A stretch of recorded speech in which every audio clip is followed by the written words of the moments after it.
I'm gonna give it like a 3.5 star, maybe leaning more towards a 3. No, that sounds bad, guys, and forgive me for saying it, but that's how I felt. Hi everyone, welcome back to my channel. I hope you are well. We're starting this vlog at night time because I feel like it's kind of suiting. And also because I just want to film this so I can start reading. This week, because Halloween is coming up, we're in spooky season, I've decided to read the spookiest books on my TBR. I hate her, I tell you now. Now, we're all going to be so happy to see this first book I'm going to be reading. You're all going to be so happy for me. I finally managed to fit it into a video, and it is Before the Devil Breaks You by Libba Bray.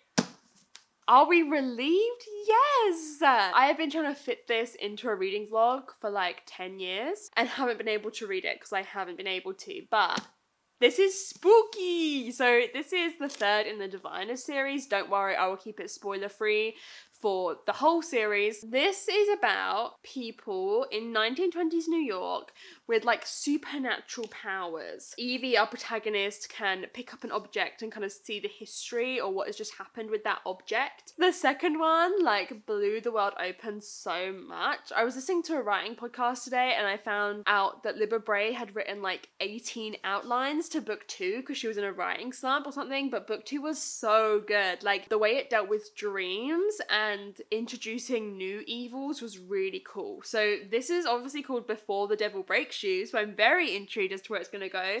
The cover is very spooky with this gal levitating, possessed. I'm just so excited to dive into this world again. It's such a fantastic environment that Libba Bray has built up. I'm then gonna be reading The Graveyard Book Volume 2 by Neil Gaiman and P. Craig Russell. So this is a graphic novel book about a boy who, my card's about to be full. Hang on. Nothing scarier than a full SD card. Am I right? Okay, I'm back. Hi. So yeah, this is about a boy whose parents are murdered and he stumbles into this graveyard and he ends up being raised by the ghosts and the supernatural beings there. It is also a fiction book, but I am reading the graphic novels and it just follows him. I think he's a lot older in this one. Like he's kind of like pre-teen to teen. And it just follows him going through supernatural hijinks. So yeah, really excited to get to that. And then the last book I'm so excited to read. Oh, calm down.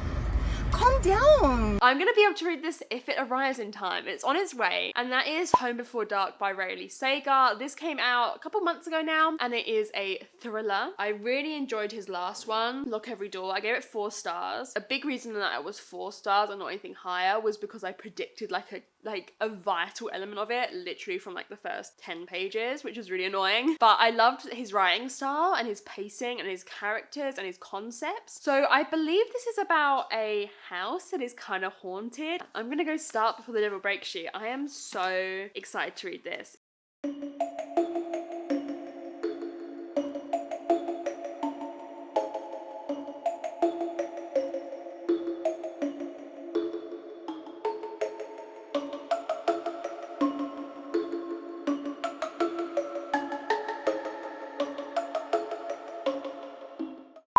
So we're out on a walk for Tom's birthday. Say hi, Tom. I'd rather not. Say hi. Can we cut this out? They want to say happy birthday to you. 3. Everyone say happy birthday to Tom. Well, we're gonna. No, but let's redo it then. Okay. 3, 2, 1. So we've just been out on a walk, and we have stumbled across these spooky statue carved things, and we don't know what the hell's going on, and we're very scared. What the hell? Isn't that really creepy? What is this? The statues of the past.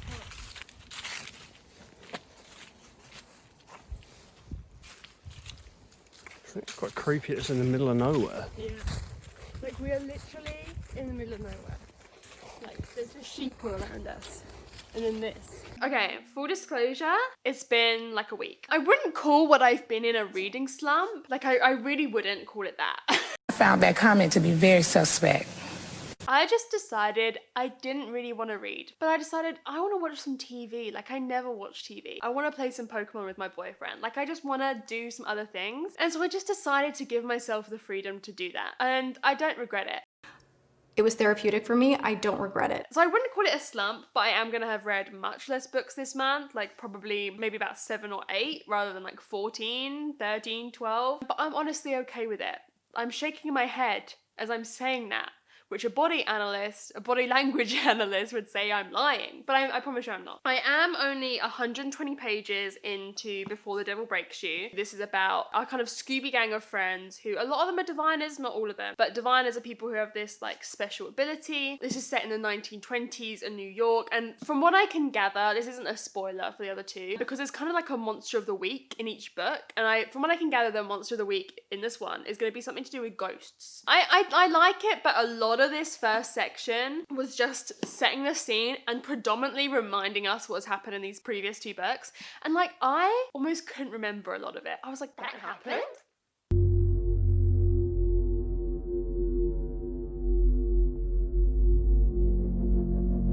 And I only read the second book in like April or May, so it wasn't like it's been yonks. It hasn't been ages. And a lot of the actions that we were being reminded of happened in the second book, so I was kind of freaked. I was like, I liked that book, but apparently I don't remember a lot of it. I love the atmosphere of these. I love the setting in the 1920s, the way that she manages to bring this to life. And I've often said, Libba Bray does a really good job of focusing in on a topic, something completely like almost unrelated to what's going on, like giving you a flavour of what's happening in the rest of New York beyond our kind of Scooby gang of characters, and like zooming out, and you almost get like a bird's eye shot of New York. Like she does this thing at the end of chapters where it goes and like expands on the world, if that makes sense. That doesn't make no sense. It's been longer than I wanted it to be. I haven't been doing the best job of like reading how much I've set out to read. I'm now on page 320, so I've got this much left to read. I am enjoying it, but it is slow. It is slow, and I'm not enjoying it as much as I enjoyed Lair of Dreams. For me, it's feeling about level with The Diviners, which is the first one in the series.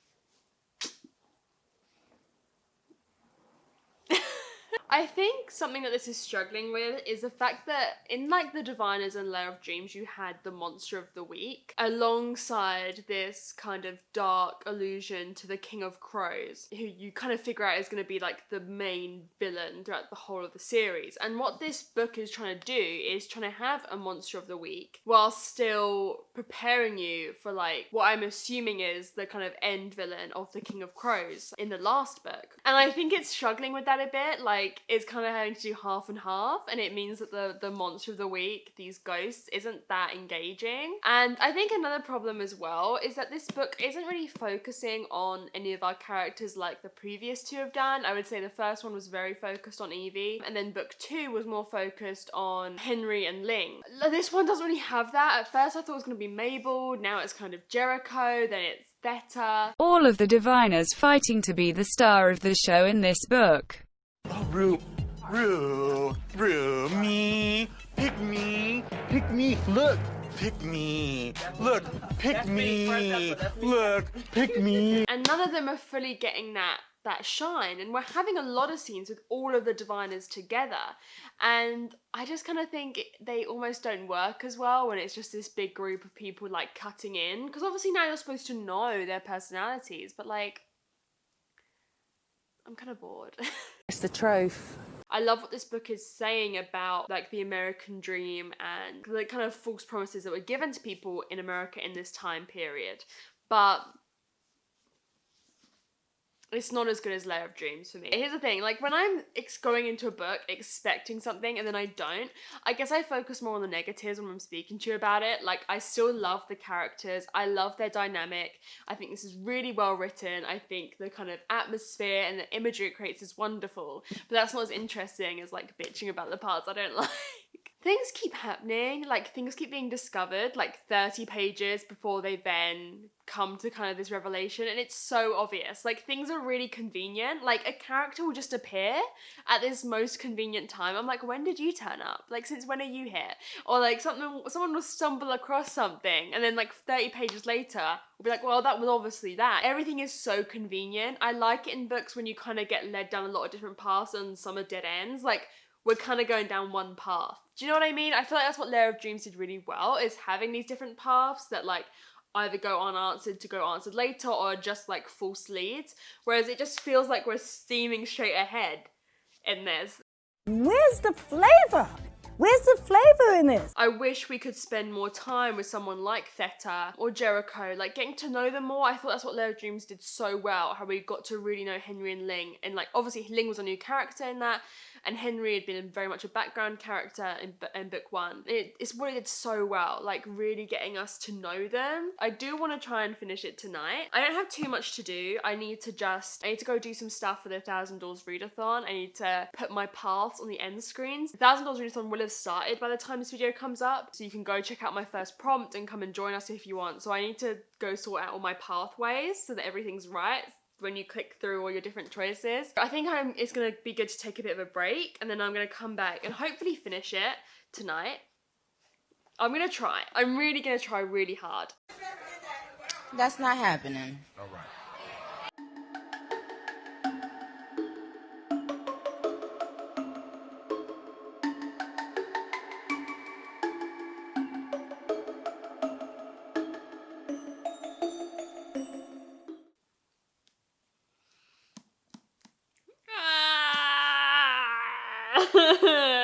So I didn't love it. I think I'm gonna give it like a 3.5 star, maybe leaning more towards a 3. No, that sounds bad, guys, and forgive me for saying it, but that's how I felt. Shit. Oh, okay. It aims to do so much, right? You've got so many characters by this point in like the Scooby Gang. You've got like 10 of them or something, maybe 9. I just don't think it managed to keep up with them all enough in the way that it wanted to. No one was given enough attention to be the star of the show. Characters that we had become so attached to in the last book, like Henry and Ling, were just like almost completely forgotten about. And it kind of wanted to focus on Theta, it kind of wanted to focus on Mabel, it kind of wanted to focus on Jericho, but I just didn't feel like any of those storylines were handled adequately. It feels like, this is gonna sound really harsh, I'm gonna sound so mean, but it feels like a filler book. Like it feels like all its purposes is to set you up for the last book in the series. Get that fire exit door.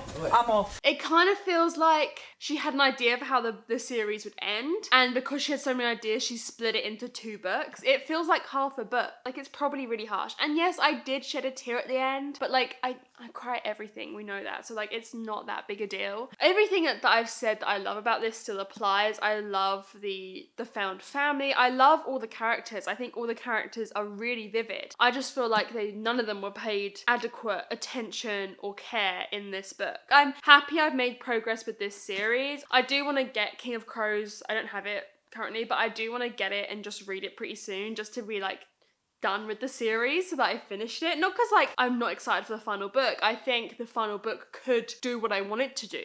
Keep saying it. Just keep saying it. Keep saying it out loud. And maybe you will convince Hope, because you won't be convincing anybody else, so dream on. Lair of Dreams was so good. It was so good, and this was just not it. Not it. I enjoyed seeing our characters like kind of grow up a bit in this. I thought that was done well. I like when a YA series grows with its readers. There are trigger warnings for sexual assault in this though. I'm sad about it. Spookiness rating, I think I'd give it like a 5 out of 10. It wasn't spooky. Didn't give me the spooky vibes I'd been hoping for. So now I'm gonna cozy up quickly and read The Graveyard Book Volume 2 by Neil Gaiman. In this, Bod, that's his name, Bod, or Nobody. We're gonna go through more of his life in the graveyard where he is raised by the ghosts. I think he's a lot older in this. Like, I think he's kind of like pre-teens to teens, which will be cool because he was kind of like a toddler to a child in the first volume. I'm excited to read it. I feel like a graphic novel will be good for me right now. I have had like, this light isn't helping. I've had like the worst eye strain all day. Like, every time I look, you can't see where I am, but my desk is over there and the sofa is here. And if Tom was sitting on the sofa, if I wanted to like speak to him, I couldn't whip my head around. I'm having to do this with my eyes closed. I had to like slowly turn in my chair, like looking straight ahead, and it's such a weird way. I don't know if it's to do with how small the font was in Before the Breakthrough. I was reading a lot of it last night. My eyes just hurt, or maybe it's looking at my laptop screen. But if anyone has any tips for eye strain, like, it hurts so bad. Let's go read this.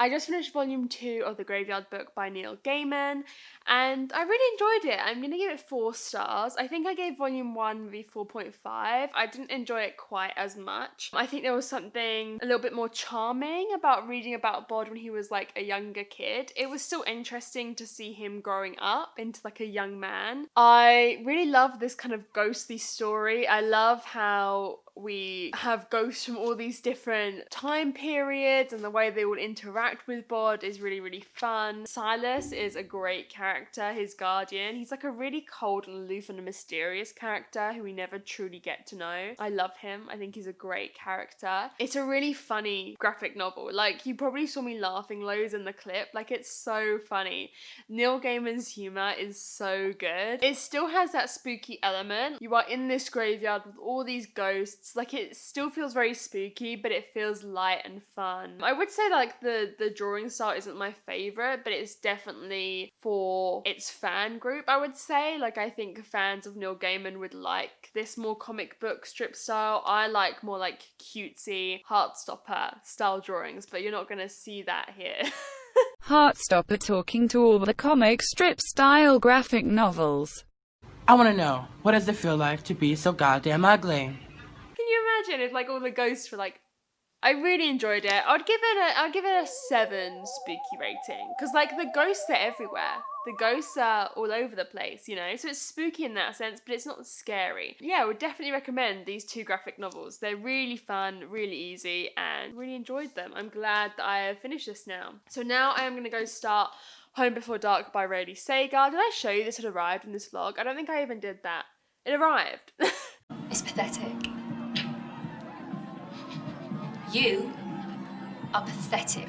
I don't think I realised beforehand what a big chunk of this I think the story within a story is going to be. The book that her father wrote about the scary experiences they had like back in the day that meant they had to flee the house. It seems like it's quite a big chunk of the book, kind of the old story, which I think is going to be an interesting reading experience. But let me tell you, I am so excited to read this. I feel in the mood. I just want to read a thriller. Like, I just want to read an adult thriller that is page turning, that keeps me on the edge of my seat, that is a bit scary and spooky. So I'm gonna go read it now. I'm very excited. I think I'm gonna love it. I really think I'm gonna give it 5 stars.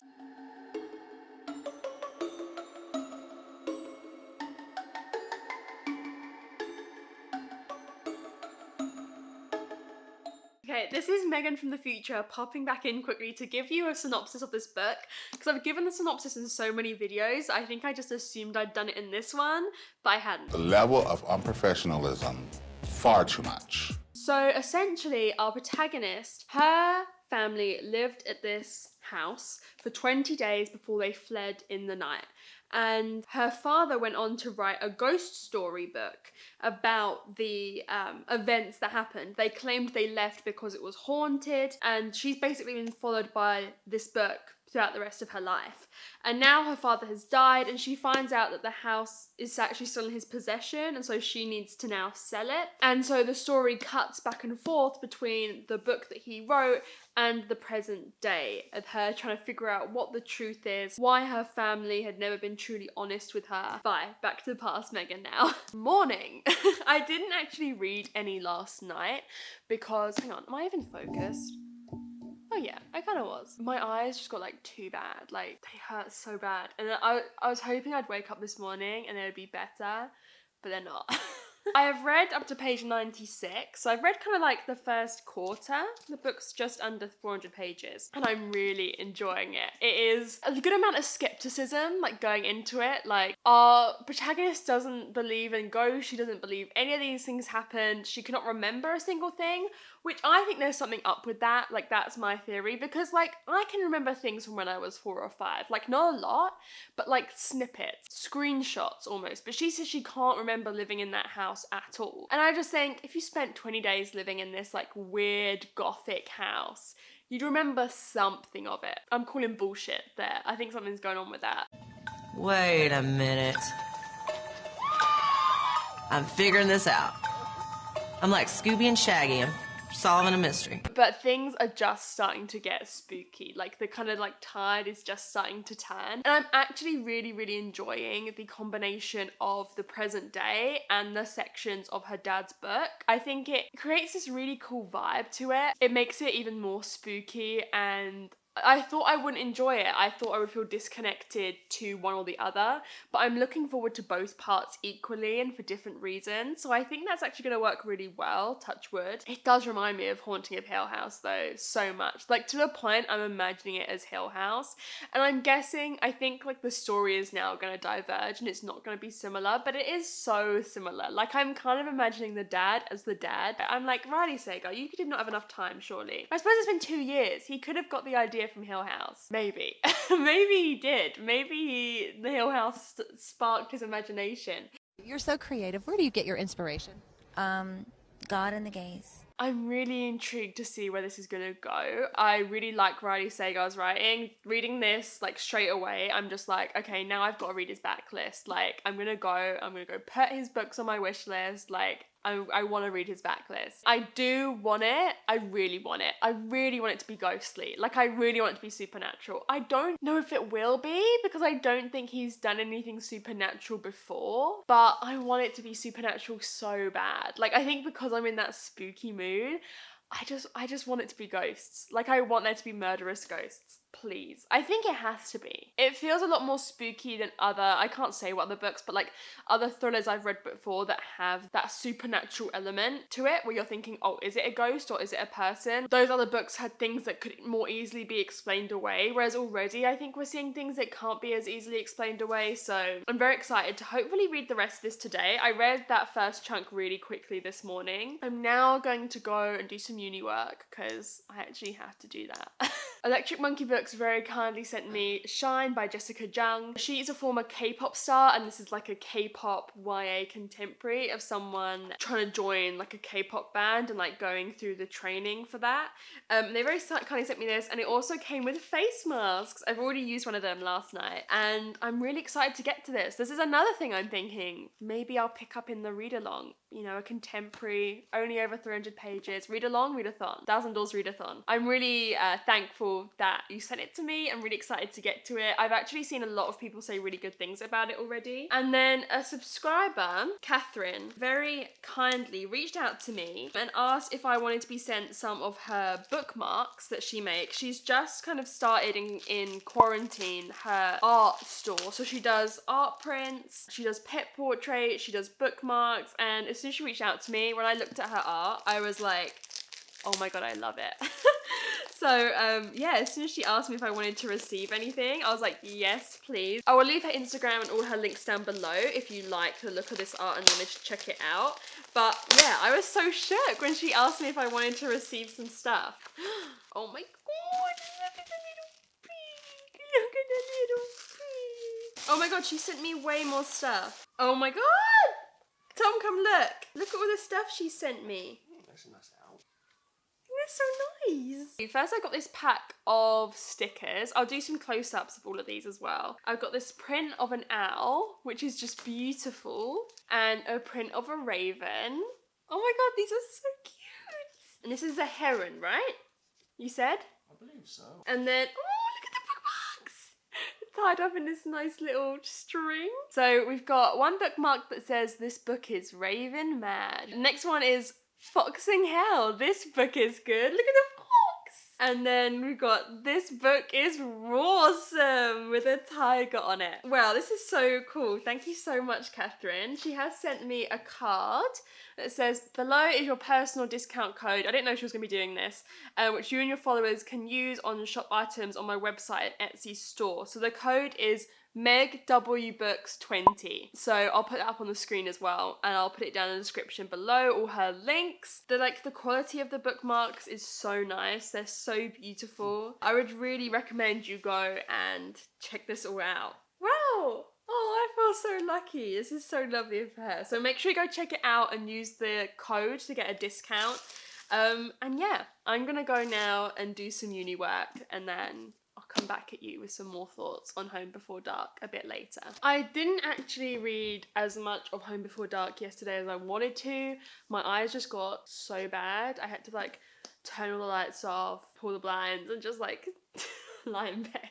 But I am now on page 280. I'm really enjoying it still. This book has made me go like like audibly gasp. Yup. So much. And like books rarely do that, thrillers rarely do that, but I've like literally been shook so many times. I'm like, so that's obviously a good sign about it. I am really enjoying it. I'm really loving this dual story element that we've got from the past and the present day. I knew some people didn't like it, but I love it. Like, I think it's done really, really well. I would say the present day definitely feels like the main plot, but they're both kind of afforded almost equal time. Maybe the present day is afforded a little bit more. It's done really cleverly that like everything in the past serves a realization that then happens in the future. I will say I'm still really hoping this is supernatural, and I know that because I keep saying that, I know I've got to try and hide at the end whether I'm disappointed or not, because then you'll know, and I don't want you to know that because obviously I still have no idea. Only 120 pages from the end. I'm gonna like have to really try and hide that. Obviously the protagonist believes her father's lying. She's like, Your Honor, he's terrible. He's terrible, Your Honor. Yeah, he's terrible, Your Honor. He's really terrible. No, she loves her dad, but she's like, he was a lying asshole. None of this is true. Like, this is fake. He did this to make money. But then as time goes on, she's like, But then when you're reading the ghost story that her dad wrote, you're like, well, how much is true? Because she's learning little things were true. Like certain events in the book were true. So she's like, is everything true? So that kind of like unreliability with the original book is just done so well. I'm really enjoying it. So I'm currently editing this video because the $1,000 readathon starts tomorrow on the Sunday, and usually I edit on the Sunday. So I'm trying to get it done early, but obviously I've still got to read the last 120 pages. So I'm going to edit a bit, read a bit, edit a bit, read a bit, and finish this tonight. And I'm so excited. I finished it last night and I really enjoyed it. The end was very satisfying. I think I'm gonna give it like a 4.25, 4.5. It's not quite a 5-star, but it's definitely up there. I don't have anything to complain about. It just didn't get that like 5-star feeling.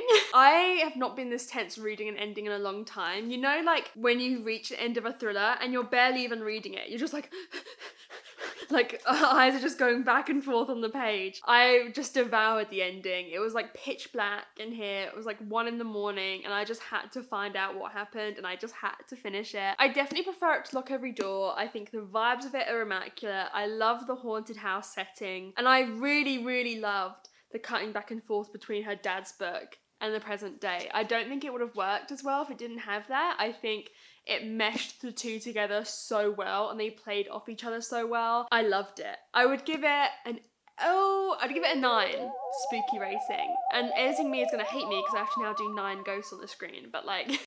Now, you know what? You were the one person I didn't want to see today because I really want to slap you now. I really enjoyed this. I would definitely recommend getting your hands on it if you can. The way that the twists were revealed, and a twist is revealed and then another twist like counteracts it. Sorry. It was masterful. It was really, really good. It was haunting. It was so atmospheric, and it really made you believe so many different things. You could towards the end, you could see so many different paths that the book could go down. So I loved it. I would definitely recommend picking it up. I was gonna say it's Riley Sager's best yet, but like I've only read one of his other books. So there we have it. I hope you enjoyed me reading all the spookiest books on my TBR. I certainly did. I thought it was really fun towards the end of the month reading all like ghostly books. So I really enjoyed it. Thank you very much for watching, and I will see you very, very soon. Bye!